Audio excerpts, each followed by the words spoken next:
పద్మావతి అయితే విక్కీ దగ్గరికి టిఫిన్ తీసుకొని వస్తూ ఉంటుంది. ఇంతలో అక్కడ ఉన్న పద్మావతి అయితే "సారు టిఫిన్ చేయండి" అని చెప్పేసైతే అంటూ ఉంటుంది. అది చూసిన విక్కీ అయితే ఆ పళ్ళాన్ని కిందకి విసిరి కొట్టేసి, "నువ్వు నా మొహం చూడొద్దు. నేను నీ మొఖం చూడను. నాకు నీ మొహం చూడాలంటేనే చిరాకుగా ఉంది" అని చెప్పేసైతే అంటూ ఉంటాడు. ఆ మాటలకి అక్కడ ఉన్న పద్మావతి అయితే, "సారు ఏంటి సారు మీరు చేస్తుంది? నేను చెప్పేది కొంచెం వినండి" అని చెప్పేసైతే అంటూ ఉంటుంది. ఆ మాటలకు అక్కడ ఉన్న విక్కీ అయితే, "ఇంకేం చెప్తావు? అంతా జరిగిపోయిన తర్వాత ఇంక ఏం చెప్పడానికి ఉంది చెప్పు" అని చెప్పేసైతే అంటూ ఉంటాడు.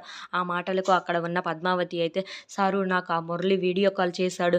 మీరు ఆ కేసు గాని విత్‌డ్రా చేసుకోపోతే నేను అరవిందానైతే చంపేస్తానని" చెప్పేసైతే అన్నాడు. "అందుకనే నేను వెళ్లి ఆ కేసుని విత్‌డ్రా చేసుకున్నాను సారు. వదిన్ని ఏం చేస్తాడో ఏమో అని భయం మీద వెళ్లి ఆ కేసుని విత్‌డ్రా చేసుకున్నాను సారు" అని చెప్పేసైతే అంటూ ఉంటుంది. ఆ మాటలు వినగానే అక్కడ ఉన్న విక్కీ అయితే, "నువ్వు నిర్ణయం తీసుకునే ముందు నాకు కొంచెం చెప్పాలని లేదా నీకు" అని చెప్పేసైతే అంటూ ఉంటాడు. "అయినా నేను ఒకడిని ఉన్నానని నీకు తెలుసు కదా!